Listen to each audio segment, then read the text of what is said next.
안녕하십니까 구독자 여러분. 오늘은 25년 10월 11일입니다. 전국 영업용 화물차 번호판 시세점 알아보고 있습니다. 먼저 대표님 본인 소개 좀 해주세요. 예, 안녕하세요. 전국구 영업용 칼산상사 이원복입니다. 네, 대표님 추석 이후에 화물차 번호판 시세 변동이 좀 있나요? 예, 변동은 전혀 없고 전주와 동일하게 진행되고 있습니다. 개인 소형부터 말씀드릴게요. 개인 소형은 1.5톤 이하 전주와 동일하게 2,900만 원에 거래되고 있습니다. 개인 소형 전기차 넘버는 2,800만 원, 개인 중형 1.5톤 초과 16톤 이하 전주와 동일하게 2,650만 원에 거래되고 있습니다. 개인 대형 16톤 초과 전주와 동일하게 3,400만 원에 진행되고 있습니다. 출애라는 5,500만 원, 5톤 덤프는 3,600만 원에 진행되고 있습니다. 네, 대표님 개인 소형 50만 올랐다가 빠지고 난 뒤에 그대로 또 유지하고 있나요?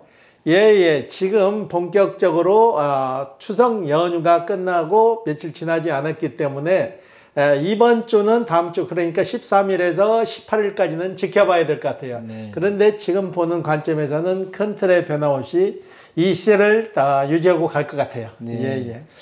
올해 들어서 화물차 번호판 시세 변동이 크게 없었잖아요. 예전에도 이렇게 큰 변동이 없었어요? 경기가 너무 없다 보니까 파는 거나 사는 거나 주춤원 이후에는 그냥 가지고 현상 유지라도 하고 가자 하는 뜻이에요. 그러기 때문에 큰 등락폭이 없는 거예요. 예. 전에는 좀 등락폭이 있었어요? 경기가 좋거나 그렇게 되면은 팔고 다른 업종으로 변경 놓게 되면은 사고 파는 일도 많고 등락폭도 큰데 너무나 경기도 없고 시국이 불안하니까 그냥 현상 유지로 가자는 쪽으로 가다 보니까는 금액 차이가 나질 않는 거죠. 예. 다음 주 전망을 어떻게 보세요? 다음 주에도 이 틀에서 크게 변함없이 이 시세를 유지할 것 같아요. 예. 대표님 이번 주 거래건 중에 기억에 남는 건 있으면 소개 좀 해주세요. 예, 추석 전에 이분들 두 분이 번갈아면서 전화를 오셨는데 한 분은 법인 대표, 한 분은 개인인데 개인 사업자를 가지고 계신 분이에요. 법인에서 번호판을 그동안 임대 형식으로 해서 한 대를 가지고 계신 분이에요. 이분은 주선 사업을 하면서 법인 운송도 같이 해가지고 이분은 차량을 많이 가지고 계신 게 아니고 법인 티오 하나만 가지고 있어가지고 이 티오를 이제 개인한테 처분하는 과정인데 이 번호를 그동안 사용하신 분이 이 본인 차 가지고 이 번호를 사용하신 분이 있었거든요. 이분이 이 번호를 이제 구입을 하시는 거죠. 구입을 해서 법인 것을 개인이 사가지고 개인 걸로 만드는 과정에서 이분들이 시세도 정확히 모르니까 저희한테 전화가 와가지고 얼마에 사고 팔고 하고 어떻게 진행을 해야 되는지 그래가지고 저희 사무실에 오셔가지고 두 분 다 시세를 현 시세보다 파는 사람은 좀 덜 받고 사는 사람은 그동안 그 번호판을 계속 사용했기 때문에 좀 싸게 해가지고 거래가 완료돼가지고 저희가 양도 양수해가지고 이전해가지고 다 마무리를 해드렸어요. 그러니까 법인에서 이제 개인으로 넘어간 거죠. 한 대짜리라 그래도 손쉽게 마무리가 됐어요. 예. 운수 법인인데도 한 대를 가지고 있는 데가 있네요. 그렇죠. 전에 운수 법인으로 해가지고 그때는 한 대만 가지고 있어도 일반 번호판이었으면은 한 대 가지고도 법인을 설립해가지고 가지고 있었는데 지금은 규정이 바뀌었거든요. 규정이 바뀌어가지고 두 대 이상이 해야 법인 일반 번호를 보유할 수 있는데 지금은 규정이 바뀌어서 한 대짜리는 개인으로 내려서 팔 수가 있기 때문에 이번에 그렇게 해서 진행을 해서 마무리를 했어요. 예. 그럼 그분은 왜 법인 걸 일반으로 팔아버리시는 거예요? 한 대 가지고 큰 메리트가 없기 때문에 그리고 기존에 사시던 분이 법인 임대 번호를 쓰시던 분이 그 법인 번호를 그동안 임대해서 쓴 거를 사갔기 때문에 자연스럽게 윈윈이 된 거죠. 법인에서는 그분 원차주한테 팔 수 있어도 좋고 원차주는 본인이 쓰던 번호를 그대로 승계받아서 쓸 수 있었기 때문에 비용도 좀 절감하고 서로 좋은 가격에 윈윈할 수 있었기 때문에 좋은 결과가 나온 거죠. 예. 이렇게 화물차 번호판 시세가 좀 쌀 때 개인들이 구입하는 것도 좋은 방법인 것 같습니다. 그렇죠. 이분 같은 경우는 그동안 그 지역에서 꾸준히 이 일을 하셨어요.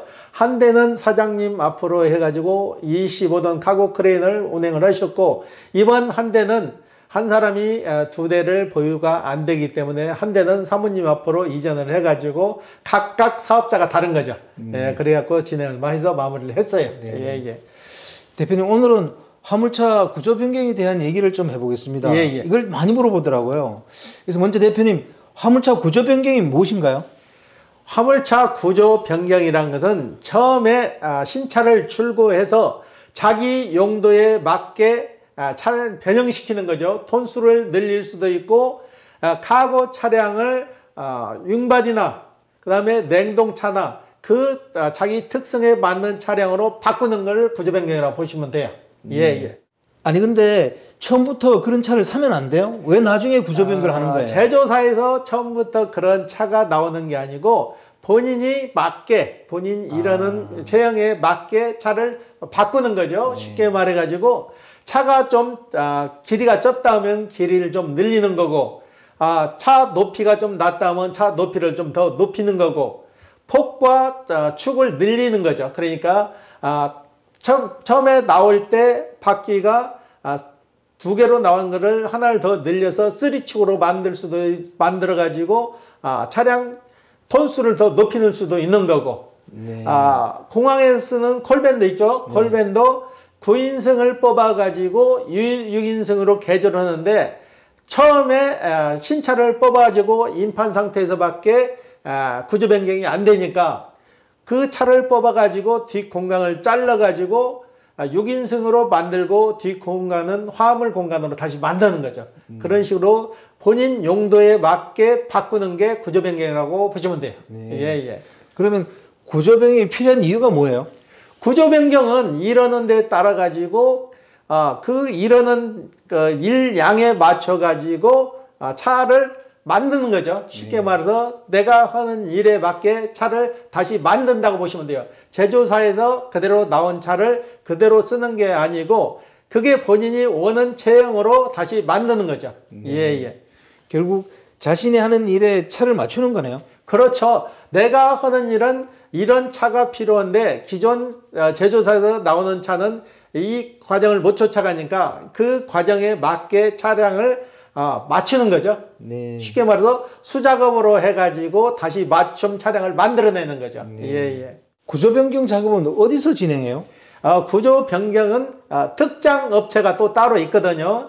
신차 임판 상태에서 나오면은 그 특장 업체로 가서 그 특장 제조사 마크를 달고, 쉽게 말해서 현대 차량을 샀다고 해서 현대 차량을 마크를 달고 나오는 게 아니고 그 특장 업체 마크를 달고 그 특장 업체에서 본인 체형에 맞게 구조 변경을 해가지고 형식 승인을 내서 그 회사 명칭으로 해서 다시 재출고가 되는 거죠. 예. 그럼 구조 변경을 할 때 그 중요한 기준은 뭐가 될까요? 구조 변경할 때 중요한 기준은 톤수를 일단은 잘 본인이 맞게 설계를 해야 되는데, 내 차가 구조 변경해서 톤수를 더 오버시킬 건지 줄일 건지를 잘 계산을 해야 돼요. 쉽게 말해서 내가 16톤 차까지 해가지고 해야 지금 중형 남발을 탈 수 있는데 그 규정을 넘겨버리갖고 16톤이 오버되면은 대형으로 가야 된다고. 그렇기 때문에 구조 변경할 때 내가 톤수를 어떻게 결정을 해서 구조 변경을 해야 할지, 그래야 문제가 되지 않습니다. 예. 구조 변경하는 시간은 얼마나 걸려요? 보통 업체마다 다른데 보통 15일에서 한 달 정도 소요된다고 보시면 돼요. 예. 그러면 비용도 엄청나겠네요. 비용도 좀 만만치 않죠.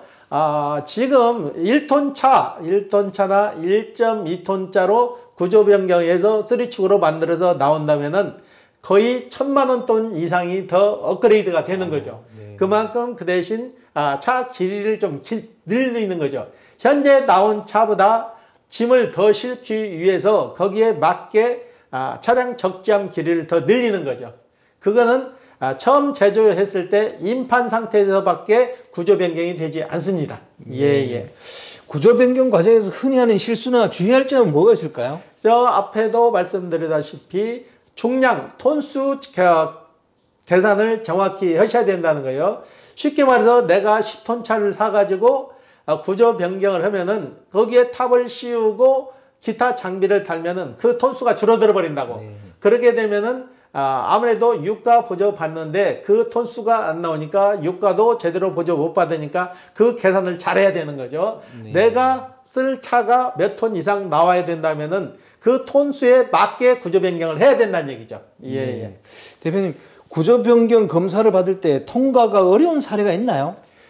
구조 변경 받아가지고 정식 업체에서 구조 변경을 제대로 받는다면 통과는 100% 다 되는데 뭐가 업소에서 그 등록된 규정보다 그걸 어겨가지고 구조 변경을 하게 되면은 다시 원형 복원을 다시 시켜야 되기 때문에 굉장히 어렵습니다. 예, 예. 구조 변경 과정에서 겪은 에피소드 같은 거 있으면 좀 들려주시죠. 전에 그 1톤짜리를 뽑아가지고 증축을 해가지고 3축을 달았는데 1.5톤이 넘어버린 차가 있어요. 네. 이분은 용달차 남발을 사가지고 1톤에다 달고 그 구변한 차로 갖다 가려고 그랬는데 1.5톤이 초과돼가지고 그 본인이 가지고 있는 남발을 다시 팔고 중형 남바로 다시 갈아탄 사례가 있어요. 그렇기 때문에 톤수 계산을 좀 잘해야 되는 거죠. 예, 예. 구조 변경을 계획 중인 분들에게 조언 좀 해주십시오.